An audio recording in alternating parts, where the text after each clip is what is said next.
पेट wait town में दोस्तों आपका स्वागत है। दोस्तों आज हम बात करने वाले हैं टोलजन प्लस एल वेट के बारे में। दोस्तों टोलजन प्लस एल वेट है ये पशुओं में कब दिया जाता है, भेड़ बकरियों में अपन कब दे सकते हैं, कौन सी कंडीशन में दे सकते हैं, इसकी डोज रेट क्या रहती है और ये पशुओं के अंदर क्या काम करता है और किस तरह से दोस्तों वर्क करता है। प्रेगनेंसी सेफ है या नहीं है दोस्तों, इन सभी बातों के बारे में जानेंगे। तो सबसे पहले आप हमारे चैनल को सब्सक्राइब करें, बेल आइकन के बटन को भी दबाएं। तो आइए दोस्तों शुरू करते हैं। दोस्तों टोलजन प्लस एलवेट है, ये एमएसटी कंपनी का आता है और जहाँ तक इसके अंदर साल्ट की बात करते हैं तो इसके अंदर ऑक्सीक्लोराइड मिलता है, लिवामिसोल हाइड्रोक्लोराइड दोस्तों मिलता है। दोस्तों टोलजन का उपयोग अपन भेड़ बकरियों को पिलाने में कर सकते हैं, गायों में कर सकते हैं, भैंसों में भी दोस्तों इसका उपयोग किया जाता है। पर सबसे ज़्यादा जो इसके अच्छे रिजल्ट देखने को मिलते हैं वो भेड़ बकरियों में इसके अच्छे रिजल्ट देखने को मिलते हैं, क्योंकि दोस्तों ये एक तरह से डीवर्मिंग का काम करता है। पेट के कीड़ों को मारने की दवा है, भेड़ बकरियों में ज़्यादातर दी जाती है। अपन गाय भैंसों में भी दे सकते हैं, वहाँ भी अपने को रिजल्ट मिलेंगे, पर सबसे अच्छे जो इसके रिजल्ट देखने को मिलते हैं वो है भेड़ बकरियों के अंदर।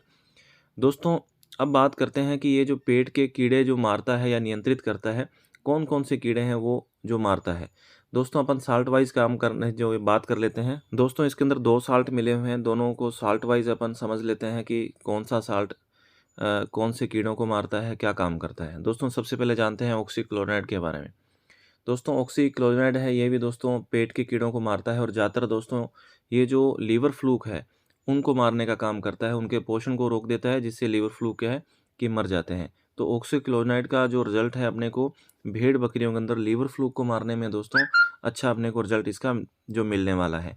और दोस्तों ऑक्सीक्लोराइड है जो लीवर फ्लूक की दोनों अवस्थाएं हैं उनको नियंत्रित करने का काम करता है।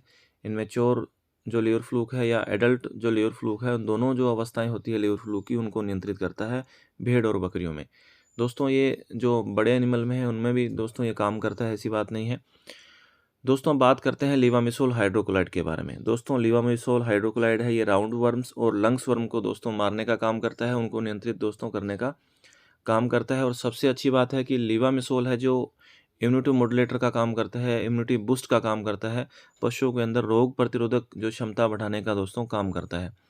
अगर दोस्तों पशुओं की रोग प्रतिरोधक क्षमता है तो लिवामिसोल जो हाइड्रोक्लोराइड साल्ट है ये साथ में तो डिवर्मिंग का भी काम करेगा और रोग प्रतिरोधक क्षमता को दोस्तों बढ़ाने का भी ये भेड़ बकरियों में, गाय भैंसों में दोस्तों ये काम करेगा। दोस्तों ये तो था ऑक्सीक्लोराइड और लिवामिसोल हाइड्रोक्लोराइड साल्ट के बारे में। अब दोस्तों अपन ऑल ओवर जान लेते हैं कि इसको कब देना चाहिए, कब नहीं देना चाहिए। दोस्तों टोलजन प्लस एलवेट का दोस्तों उपयोग अपन एज ए डिवर्मर करते हैं, डिवर्मिंग के रूप में। अगर आपने पशुओं की डिवर्मिंग नहीं करवाई है तो वहाँ पे दोस्तों अपन इसको दे सकते हैं। जैसे अपन भेड़ बकरियों में या गायों भैंसों में अपन डिवर्मिंग का जो सही समय आता है उस समय अपने को डिवर्मिंग करवानी चाहिए। तो वहाँ पे जहाँ पे लगता है कि अपने इसकी डिवर्मिंग नहीं करवाई है तो अपन क्या है कि इसको डिवर्मिंग के तौर पे दे सकते हैं।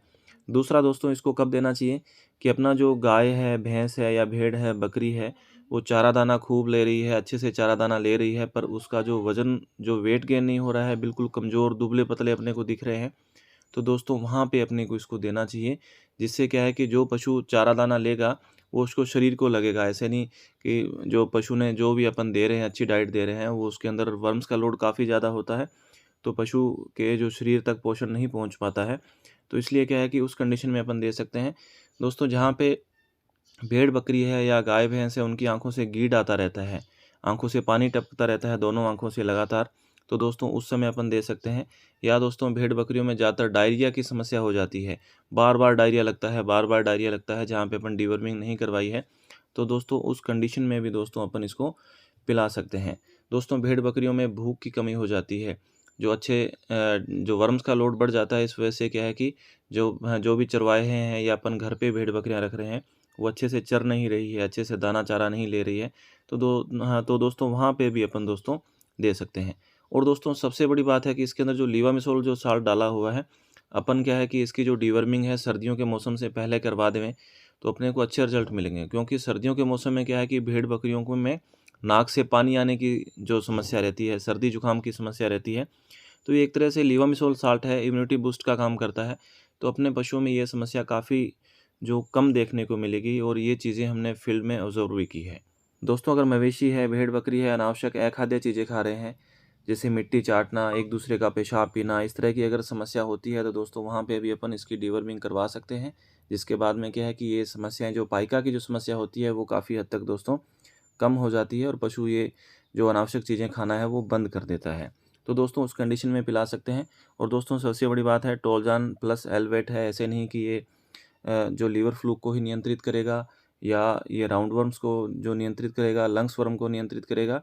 ये दोस्तों अन्य जो वर्म्स है उनको भी ये टारगेट करता है, जैसे वायर वर्म्स है, ब्राउन स्टमक वर्म्स है, लार्ज माउथ बाउल वर्म्स है, हुक वर्म्स है, नोडुल वर्म्स है। तो दोस्तों इस तरह के अन्य जो पेट के कीड़े हैं उनको भी दोस्तों नियंत्रित करने का काम करता है।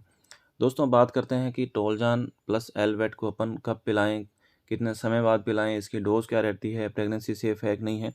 दोस्तों सबसे पहले जानते हैं इसकी डोज रेट के बारे में। दोस्तों अगर अपन गायों में दे रहे हैं, केटल में दे रहे हैं, गाय भैंस में दे रहे हैं, तो वहाँ पे अपन 30 ml पर 100 kg बॉडी वेट के अनुसार अपन देंगे। और दोस्तों अगर भेड़ बकरियों में अपन दे रहे हैं 3 ml पर 10 kg बॉडी वेट के हिसाब से अपन देंगे। अगर 3 ml की डोज अगर 10 किलो के हिसाब से कैलकुलेट की जाती है तो दोस्तों अपन 30 kg का अगर कोई एनिमल है वहाँ पे अपन 10 ml दोस्तों ओरली अपन पिलाएंगे। अब दोस्तों बात आती है कितने समय बाद इसको पिलाना चाहिए। दोस्तों डीवर्मिंग है हमेशा अपन गाय भैंस है चाहे भेड़ बकरी है, साल में 4 बार अपने को करवानी चाहिए और 3-3 महीने के गैप से अपन डीवर्मिंग करवा सकते हैं। जैसे आज अपन डीवर्मिंग की है तो फिर उसके 3 महीने बाद अपन डीवर्मिंग करवाएंगे। तो दोस्तों साल में 4 बार और 3 महीने के गैप से अपन डीवर्मिंग करवाएं। अब दोस्तों बात आती है कि डीवर्मिंग अपने को किस समय करवानी चाहिए। दोस्तों अगर अपन टोलजान प्लस एलवेट से डीवर्मिंग करवा रहे हैं या कोई भी अपन डीवर्मर से करवा रहे हैं तो वहाँ पे अपन भेड़ बकरियों में और गाय भैंसों में सुबह खाली पेट ही देवें। खाली पेट का समय सबसे अच्छा होता है, क्योंकि रात का अगर शाम को पशु को चारा दिया है तो सुबह तक काफ़ी हद तक जो पेट है जो पशुओं का खाली हो जाता है। तो सुबह जल्दी उठकर अपन क्या है कि डीवर्मिंग देवें, ये इसको ओरली पिलाएं और फिर उसको पिलाने के 1 से 2 घंटे तक उनको चारा दाना कुछ ना देवें। लगभग 1 से 2 घंटे बाद ही अपन इसको चारा दाना देवें ताकि अच्छे से डीवर्मिंग हो जाए। तो दोस्तों ये रहता है इसका डीवर्मिंग का कि अपन कब करवाएं। कुछ लोग रात्रि के समय भी करवाते हैं, जैसे 5-1 बजे अपन जो पशु है गाय भैंसों ने चारा चर लिया है, रात को 11-12 बजे करा रहे हैं तो भी ठीक है, चल जाता है, रात को पूरा समय मिलता है। और कुछ लोग सुबह के समय करवाते हैं, तो सबसे बेस्ट समय जो है सुबह के समय आप जल्दी उठ के भेड़ बकरियों में कराएं तो अपने को अच्छा इसका रिजल्ट देखने को दोस्तों मिलता है। अब दोस्तों बात करते हैं कि ये मेडिसिन प्रेगनेंसी सेफ़ है या नहीं। दोस्तों टोलजान प्लस एलवेट है, प्रेगनेंसी सेफ़ है, प्रेग्नेंट पशु को पिला सकते हैं, कोई प्रॉब्लम नहीं आने वाली है। पर दोस्तों इसमें ख़ास बात एक ही चीज़ का ध्यान रखना है कि according to weight, according to dose ही पिलाएं। अगर आप बताई गई डोज़ से ज़्यादा पिला रहे हैं तो पशुओं को नुकसान हो सकता है, क्योंकि कभी-कभी हम जो फील्ड में सुनते हैं कि हमने दवा दी थी तो हमें ये प्रॉब्लम आ गई। तो दोस्तों प्रॉब्लम दवा से नहीं आती है, प्रॉब्लम आ रही है कि अपन उसको ओवरडोज़ पिला रहे हैं। कभी-कभी जो पशुपालक है ओवरडोज़ पिला रहे हैं और हमने ये भी नोटिस किया है कभी-कभी लगातार 2 दिन भी पिला रहे हैं। तो ऐसा ना करें दोस्तों, अपने जो डॉक्टर है नज़दीकी उनके बताए अनुसार ही आप इसको अकॉर्डिंग टू डोज़ ही देवें। ऐसे नहीं कि आप उसको बार-बार रिपीट कर रहे हो, हर कुछ दिनों बाद रिपीट कर रहे हो। तो दोस्तों आपने इस बात का दोस्तों ध्यान रखना है। और दोस्तों इसको पिलाने के बाद कभी-कभी जो पशुओं में डायरिया हो सकता है, पशु हल्का सुस्त हो सकता है, खाना-पीना कुछ कम कर सकता है। तो दोस्तों घबराने की ज़रूरत नहीं है। अगर अच्छे से डिवर्मिंग होती है तो वहाँ पे पशुओं को डायरिया हो सकता है। थोड़ा 1-2 दिन सुस्ती हो सकती है, पर 2-4 दिन के बाद में पशु क्या है कि नॉर्मल जो रूटीन में आ जाता है, नॉर्मल खाने-पीने पे आ जाता है। तो दोस्तों वहाँ ऐसी स्थिति होने पे घबराने की ज़रूरत नहीं है। अब दोस्तों बात करते हैं इसके विड्रोवल पीरियड की। दोस्तों विड्रोवल पीरियड की जहाँ तक बात करते हैं, इसका जो मीट में जो असर है 14 दिन तक रहता है। दुधारू एनिमल को पिलाई जा रही है तो दूध में जो इसका असर है दोस्तों 7 दिन तक दोस्तों रहता है। दोस्तों अपन टोलजान प्लस का उपयोग है एज ए डीवर्मर कर सकते हैं। जहाँ पशुओं में वर्म्स का लोड बढ़ गया है, पेट में कीड़े हो गए हैं, पशु कमज़ोर दिख रहा है, खाना-पीना पशु कम कर रहा है, अपन सब कुछ दिला रहे हैं, अच्छी डाइट दे रहे हैं, फिर भी पशु का वेट गेन नहीं हो रहा है। तो दोस्तों वहाँ पे दोस्तों अपन इसको पिला सकते हैं, हर 3 महीने बाद पिलाएँ। तो दोस्तों आपको ये जानकारी कैसी लगी आप ज़रूर बताइएगा। धन्यवाद।